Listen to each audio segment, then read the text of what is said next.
here? Sure, yeah, absolutely. Let's do it. Cool. So hello everyone. Should I say good night or good afternoon or good morning? I know there are a lot of people, who are currently in different parts of the world. So welcome to the very first Force Open Day in 2023. So for the past 4 years, we've been conducting this very special Web3 session every Tuesday nonstop and has reached over 260 episodes so far. And this year, we've decided to level it up, and we will not only do Force Open Day online, but also meet many of our community members offline, studying off from Asia, which could be in Hong Kong, Singapore, Seoul, and many more other places waiting for us to be explored. So, all right, without further ado, let's get back to today's session, and let's dive deep into Swiss gaming and NFT ecosystem. We are very honored to have Jacob join us tonight. He is the CEO and founder of Clutchy, a multifunctional platform that has integrated NFT, gaming, and Metaverse on the novel public chain Suite. And it will no doubt offer users a multi-layered and sensational experience. And I think probably there's no need to highlight how popular Suite Network and its counterpart Aptos have been ever since the third quarter last year. Based on Move language, it features security, low latency, and high throughput of smart contracts. There's really a lot more to discuss. So today, we've also prepared some questions for Jacob. And so let's go through Suite's attractiveness via the lens of Clutchy. So let me bring Jacob on. Hey, Jacob, would you say hello to everyone tuning today? Hey guys, my name's Jacob. I'm the CEO of Clutchy. We've been building since about August of this year, but we've been kind of engaging with the Suite ecosystem since maybe probably about like May, June time of this year. We took a bit of time to make our decision after doing lots of due diligence on different blockchains, be they emerging L1s or L2s and like the Ethereum ecosystem, or even in this case, L3s. I guess I can give you a bit of an introduction to Clutchy and myself. So starting on me, my background's mostly in research and development. I spent most of my career working for Oxford University and research partnerships. So what I did there was I rounded up lots of our amazing professors that were doing like world-changing research, and we would work with big corporations and governments around the world to solve the problems of the 21st century. So we did stuff on pandemics and pandemic preparedness, especially around COVID. We did stuff around food security and like how we're going to feed everybody on the planet in 50 years' time. So lots of like topical and interesting issues. I left that a couple of years ago, decided to go full-time Web3, but I've been in the space since 2017 myself. So I advised a couple of projects, did a bit of DeFi stuff. And then earlier this summer was kind of looking around, okay, what's the next interesting thing that I can apply myself to? Came across the Suite blockchain and was like super, super, super impressed. So on Clutchy, we started building in August of this year. And really like we saw the Suite ecosystem as a really interesting opportunity because we were very impressed by the technology, very impressed by the go-to-market strategy, which was largely focused around gaming and consumer-related use cases. So we saw a ton of potential there, and decided to get heads down building. Spent some time in Palo Alto and in California in September. Worked out of the Miston Labs offices for a little bit of time. Got to know the core team there behind the Suite blockchain. And there was just a ton of synergy. So we work very closely with Miston Labs and like now the Suite Foundation as well. So just a very, very quick overview of what we're building. Essentially, like, I guess you can call it a marketplace, but really like when you peel back the layers, it's really like a launchpad for NFTs, a marketplace for gaming assets, as well as like collectibles. And then we have like 3 areas where we're innovating and doing quite interesting things. The first is in like identity for gamers. So like dynamic profiles for gamers that they can take into different game environments on the blockchain. The second is around hosting actual games and like discovery of games themselves on our platform and not just the gaming assets. And then the final one's a on-chain referral program that we've built, which is the first on-chain referral program for any marketplace in Web3. So that's a high-level overview, I guess, of what we're building. I myself am based in Hong Kong, hence like the Asia connection, but I'm originally from the UK. So I hope that's useful for you guys. Well, thank you so much for that. Maybe we call it like a brief introduction to Clutchy, but definitely gives a very clear overview of what you guys are doing, what Clutchy is doing right now. So can I, like, I'm personally curious, so why would you choose to build Clutchy on Sui in the first place? Like, I think at the same moment, we have Sui, but it's also have its like competitor or counterpart or whatever you call it, Aptos, and it's already launched its mainnet like last year. So why do you guys like to choose Sui instead of choosing like Aptos? Yeah, we did lots of due diligence before making this decision. So we looked at Aptos, we looked at Near, we looked at emerging Ethereum rollups, we looked at the Cosmos stack. And there were some chains that we quite liked, but there were none that we like loved until we came to Sui. And there were like three main reasons really. All of these unique specifically to this blockchain. So the first one was around like the fact that the blockchain was very focused around going to market in specific areas. So instead of trying to do everything all at once, it was like, okay, we're going to focus and double down on gaming and commerce and consumer use cases because we see these as being the fastest way to get to 1 billion users. So that was very like logical and smart from our perspective because we're very bullish on all of those areas of blockchains. The second piece was the tech, right? So people talk about Aptos and Sui as though they're the same thing or very similar. And like lots of the tech is the same. But actually there are like some differences which appear small when you first start learning about the ecosystems, but actually are quite big differences. So the first one's around the way that like assets are treated on the blockchain. So essentially like the Sui version of the Move language is different to the Aptos one. So the CTO of Mr. Labs, who built the Sui network, also was the guy who created the Move language originally, which is like the standard version that Aptos uses. So he kind of optimized that and like in our view and in his view as well, like upgraded that language so that it's more effective for like building interesting experiences for users. So this whole idea of having dynamic composable NFTs or like what we like to call them like interactive NFTs on Sui is something that's unique to the blockchain. So you can think about it like this in a practical example. If you're building a game, if you were building like, let's say, a Clash of Clans game, you could have the village is an NFT, but then actually inside that, like the NFT can own other NFTs. So like this as well, and even the people within those houses, all of these attributes can also be NFTs that live inside other NFTs. So what that means actually is like when you have like a typical blockchain, it's a bit different. Like typically you have these NFTs and like the things inside them are like just metadata and it's quite static. Whereas on Sui, like it's very, very flexible, very dynamic. So you can have experiences where like these NFTs, so you can have like the NFTs that live inside one NFT, you can kind of move out and into other ones. So you can have things like swappable traits. You can have like change over time based on different circumstances. So it's a really interesting chain to build, I guess you can say, interactive experiences.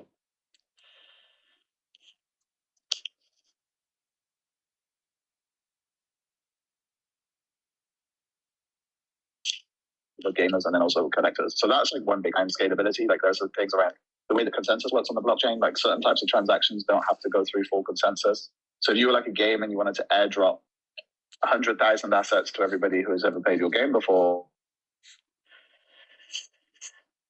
you could do that on Sui in a way that's like far other blockchains.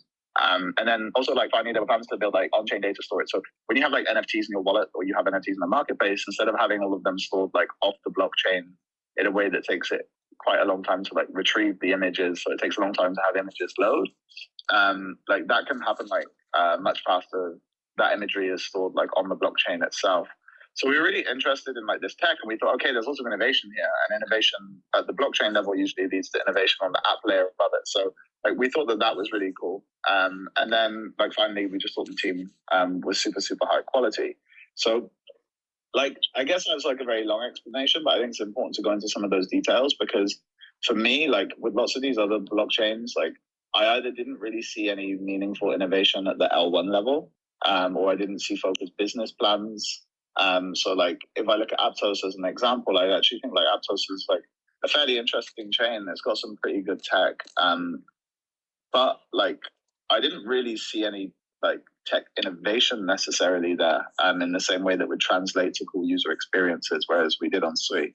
Similarly, like I was looking at like Near, and I thought, okay, there's some cool like tech innovations actually on this blockchain, like the way that it approaches sharding and stuff. But I didn't see like a very focused go-to-market strategy of like how are we going to acquire users. Right. So like for us, it was really important to see innovation on the tech, but then also like a real solid and robust business plan. And that's what we saw here. And we saw more of it than on any other chain that we looked at. Okay, cool.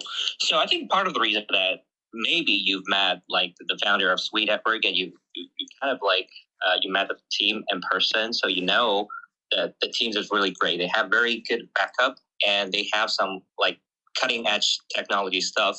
You know, employed on Sweet Network instead of Aptos. You'd also you did a bunch of like research across different blockchains. So I think that's I'll say the pivotal reasons that you choose. You eventually made your decision to choose Sweet Network, over others. So yeah, that is very cool, and especially I love the example. When explaining gaming sector to a lot of participants or maybe just Web3 enthusiasts, I think it's a good example is also referencing Clash of Clans, because I typically like this example since I've been playing Clash of Clans since I was in high school. So I probably have some rights to say over this. And I love this game so much. So if someday someone or some project, like say Clutchy, can turn Clash of Clans into an on-chain game, like so all those assets in this village can be turned into NFT and can be kind of tradable on-chain. It's going to be something crazy, and I've never dreamed about this. So speaking of gaming sector, so how do you plan, what is the plan for Clutchy to build the gaming sector on Sui? And how's it related to the NFT marketplace that right now you have on Clutchy? Yeah, absolutely. So actually, I've just sent you in DMs on Telegram a link to a project which is doing exactly what you just mentioned. And I basically referenced what they're building because I was quite impressed with the way that they're approaching, like taking like a game experience like that and bringing it on chain using like creative types of NFTs to build out those user experiences. They're called Rage, and the game is built by a gaming wallet. So they're going to be like a multiplayer strategy game built on Sui. And we're going to work closely with those guys. We're speaking to them quite a lot already. We'll be doing an AMA with them tomorrow, actually, if you want to learn some more. But in terms of like approaching building a gaming ecosystem on this blockchain, I think it's really important just to cover, like, I guess, one of these topics I just discussed, which is you need to have a good reason why people want to build games on your chain. And if you don't, then you have to rely on marketing and hype building, which can get you so far. But I think sooner or later, like the chances of just marketing and hype building getting you a bunch of big, huge games, isn't really gonna do the job on its own. So for us and for Clutchy, one thing that we're really focused on between now and getting to mainnet is starting to build up the narrative of like why would you build here and why would you build on this blockchain? And for us, I think like those distinct reasons that I mentioned earlier around having really interactive NFT experiences and being able to have very scalable transactions for gaming, I guess lead to that. So being able to have game creators flexibly build parts of their game and have like specific parts on chain that maybe they couldn't have on other blockchains because it's not scalable enough, or like there's not enough flexibility with the types of assets that they're building for the game, I think is like an important like area to outline. So we're working with some games, right? We're working with probably about 20 games, I would say now, of like the 50 or so projects that we're working very closely with. I'd say maybe 20 of them are games. And the conversations with them have been really interesting so far. We've had games that were initially just looking to launch collections on Sui. And then as soon as they figure out, okay, wow, like you're telling me that I can put all of these different types of transactions on the blockchain, or you're telling me that like my avatars can have like their own personalities on the chain, which are like basically from the tech perspective NFTs, and they can evolve based on user actions. Like people start to unravel like, okay, like this is what the tech enables, like these really interesting use cases. And then everybody gets ultra bullish, and then they all decide that they want to build their whole games on the chain, right? So I guess when you ask me like how are we approaching building the gaming ecosystem here, I would say like a huge part of like my role and what I spend a lot of my time doing is educating creators that are coming into the space to help them understand what it is that's special about this network.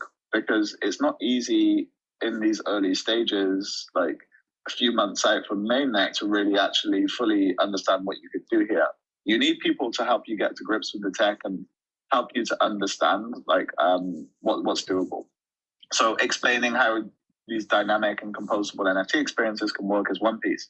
Explaining how like they can scale and like put like whole parts of their game on chain, utilizing like auto approve functionality for game sessions, right? So like having like low latency gaming experiences is another. So yeah, I'd say our go-to-market strategy is like very focused around helping these guys to understand lots of these areas, and then supporting them through things like, okay, if you want to integrate with gaming engines, like we've been co-building out some infrastructure in line with partnerships that we've got with infrastructure providers on the blockchain to make that easier. We've been co-building NFT standards so that these games can find it easier to build as well. And what that's leading to essentially is like an abnormally high conversion rate of games that we speak to coming over to building their whole games on this chain. So it's like looking very bullish at the moment. Like it's looking super interesting. There's still a lot of work to be done. Again, like the blockchain's only done 1 out of the 4 test nets phases that it needs to do. Each one lasts for a month. So we'll be looking at Q2 until things go live. And I'm sure there'll be lots of like little bits of tech that will change on the chain over time to optimize it, which will make like building and development slightly slower than like it would ideally. But I think there's lots of excitement in this space, evidenced by like the number of followers that everyone's getting, the number of engagements, the number of people that turn up to AMAs like this, despite the fact that we're probably like 4, maybe 5 months out from mainnet. Yeah, it's looking very good and very interesting for us.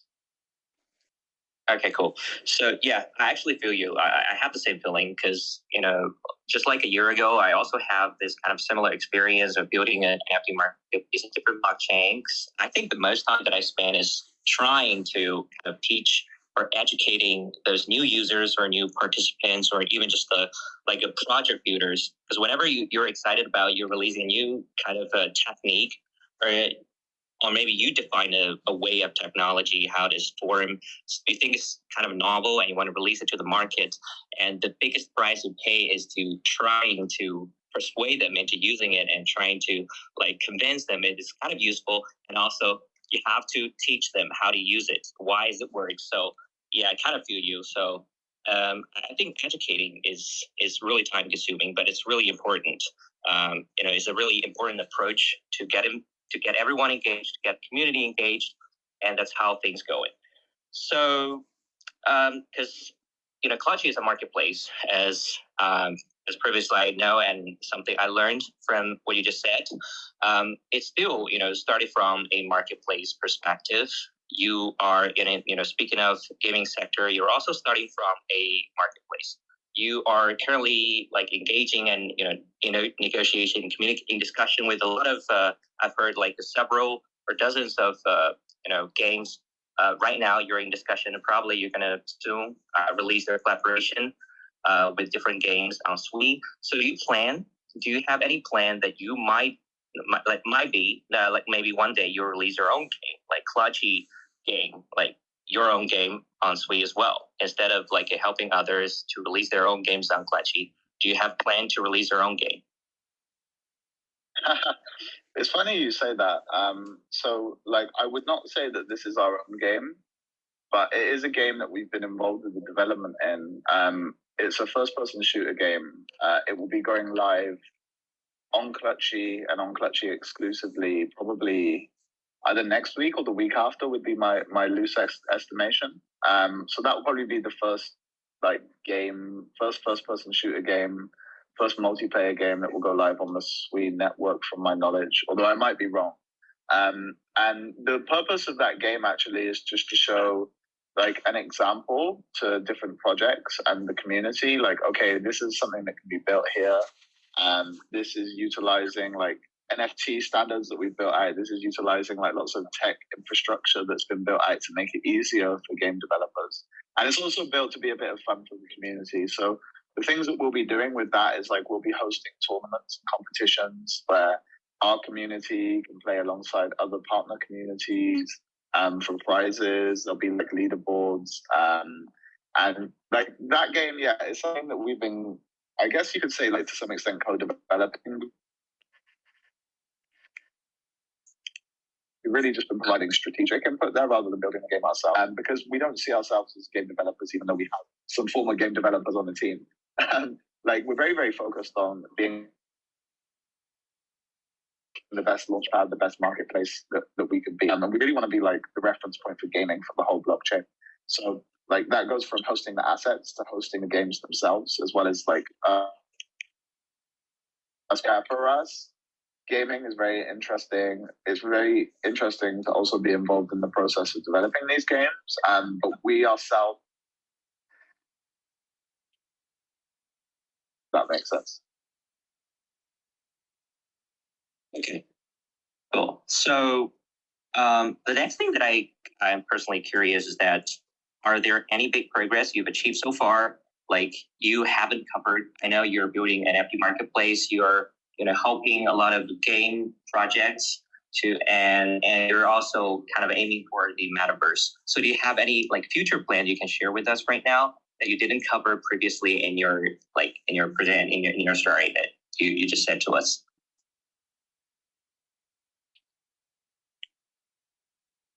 I missed like the first half of what you said. Then my audio like. Okay, I think yeah. Sure why. Maybe it's just the network issues. You're kind of breaking up a little bit, so I might repeat my question again. So, would you like share a little bit about your future plan of Clutchy? Because like previously you talked about NFT marketplace. You talked about like the gaming sector on Sui. And do you have any other parts that you plan to build in the future? Or maybe in the near future, do you have any kind of like a future plan you haven't covered yet that you'd like to share with us today? Yeah, I guess so. Like, so with the launchpad itself, I guess I can give you guys like some update on the product side. So our launchpad is like basically ready to go from a tech perspective to go live on DevNet. We've got like a long list of projects that will be launching on it in DevNet, and then also in mainnet afterwards as well. So that will be going live very soon. We're just waiting for the NFT standard that we're using to be kind of like accepted by all of the wallets in the ecosystem so that it can be displayed. So that's like one thing that's coming pretty soon. I'd say also expect to see us hosting more games on the Clutchy platform as well very soon. So there's going to be lots of things for community members to do, despite the fact that we're still in DevNet. And then we're slow rolling out additional features and functionality, like beyond that. So yeah, we've got like lots of stuff coming. I won't leak all of the alpha because there is some stuff that's definitely top secret. Like we've got some very big partnerships which aren't public yet, for example, that will be, I guess, being revealed over the next month or two. So like that's really gonna be quite interesting and also quite exciting in some regards. So yeah, lots going on. Cool. Yeah, that's something this is something I think we are all excited about because we're waiting for new features to be released, and I think we're close to that stage. All right, so the next question, probably the last question for tonight, we would like to hear your perspective, your thoughts on the current NFT market and except collaborating with different like entertainment or fashion industry sector, are there any more potential use cases to be explored? Because I heard someone said that like gaming sector or the NFT, especially the gaming sector, could be the trigger to the next bull round. And some said this, and I heard a lot of people saying this. So what is your take on this? So how do you perceive this whole thing? So did you say like except, so like apart from entertainment, fashion and gaming, like yes. Yeah, exactly.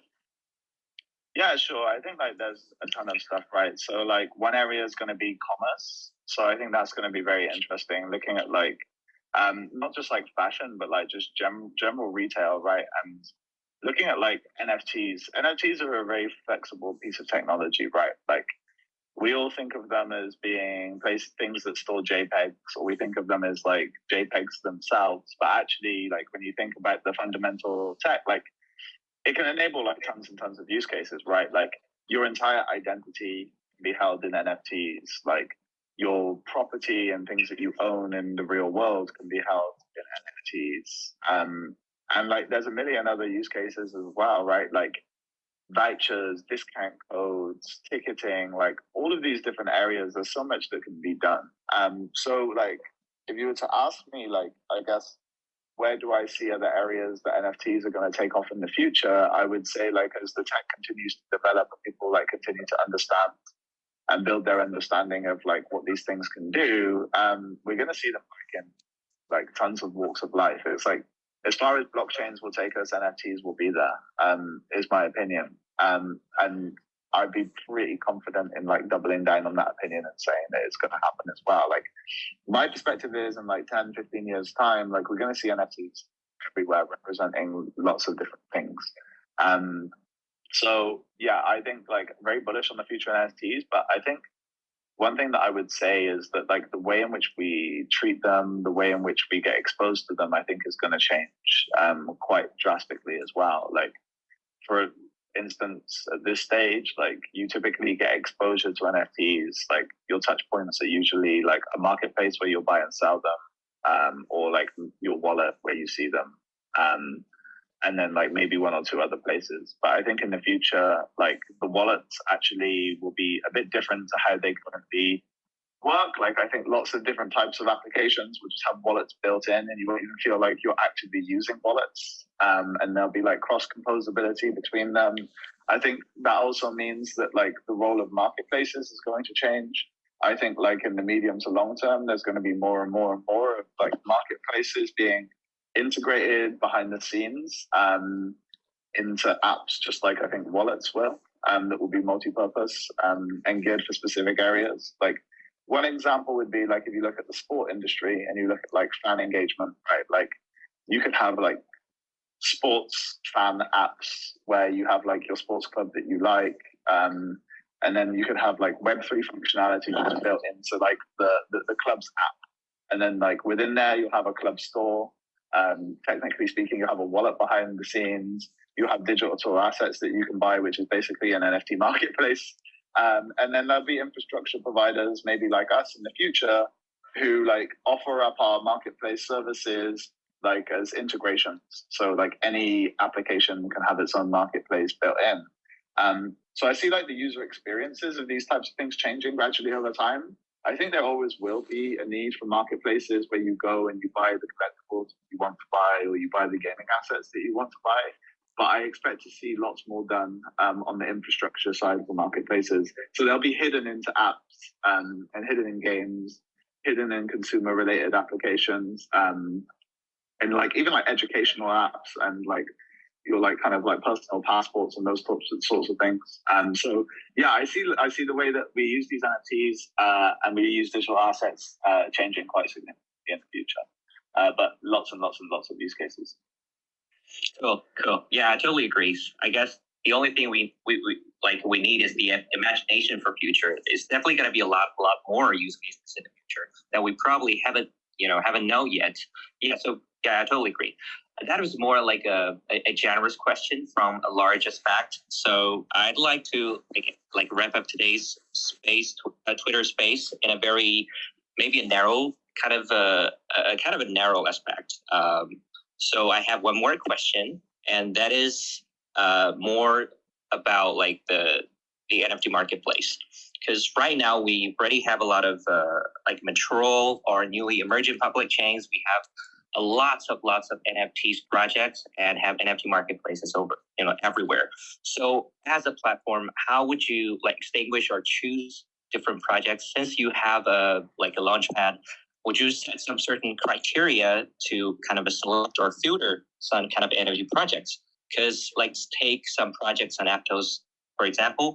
Like personally, I have a friend who got like hundreds of NFT projects. They have hundreds NFTs on Aptos, like since I would say since like the end of last year. But right now, the majority of them turns out they have no value at all. So how to prevent this from happening as a platform? Do you have some sort of criteria? Do you have some like great ideas to prevent this from happening, to build a much better ecosystem? And I think it's also kind of give the platform a certain edge when getting some kind of population or popularity. So how would you say to that? Yeah. So us, we definitely have certain requirements for projects that we work with. So we decided to take a two-part strategy for this. The first being whilst we're in DevNet, and then the second part being when we transition over to mainnet. So in DevNet, we decided, okay, we're really early stages here with the network. We might have some surprises, both good and bad, like projects exceeding expectations or not living up to expectations. So we made the decision to have a fairly relaxed listing policy whilst we're in DevNet, when there are no user funds at risk directly on the platform, to give lots of different projects a chance to launch with us, to get exposure, and really to try them out. And we were quite happy to do so, because the run up for mainnet, like we started doing this in maybe October, like reaching out and building out those partnerships. Like we knew that the run up to mainnet was going to be around 6 or so months, right? So we thought, okay, this will help to filter out lots of the weeds because it's such a long and lengthy process where they can't really monetize anyway. So that already filters out some bugs. So we have that. But what we have as well is like we have a very close working relationship with lots of the projects that will be launching with us. So that also gives us insight into how are these guys thinking about community? How are they thinking about their marketing? How are they thinking about monetizing their projects? How are they approaching innovation? How are they contributing to the ecosystem? And like there are lots of different factors that we look at when we're working with our projects. And really like getting to know them over such a long period of time is super, super helpful. So like there are some projects that we're working with that we've been really impressed by. And then there are others where we think, okay, like these guys are going to have to buck up their ideas if they want to get to mainnet and they want us to like launch them on mainnet for one various reason or another.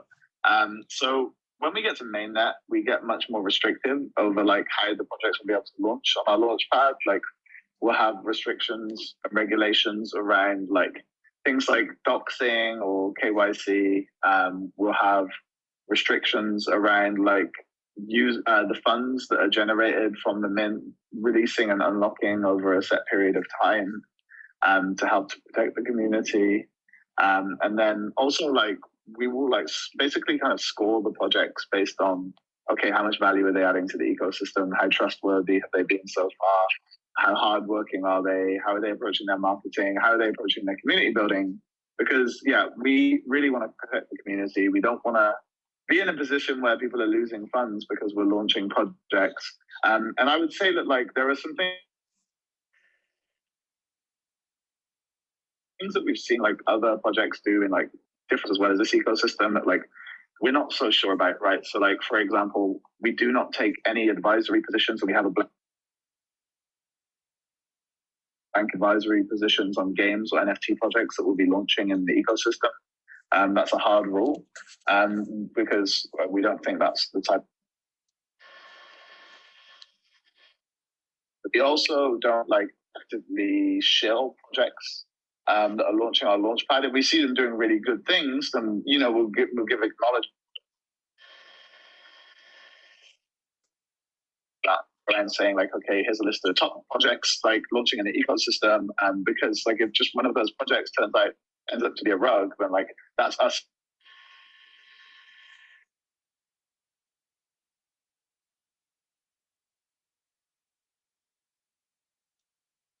same, and then all of a sudden like there's fun doing the ecosystem. And so although we work very closely with our projects, we love them, we like to work with them.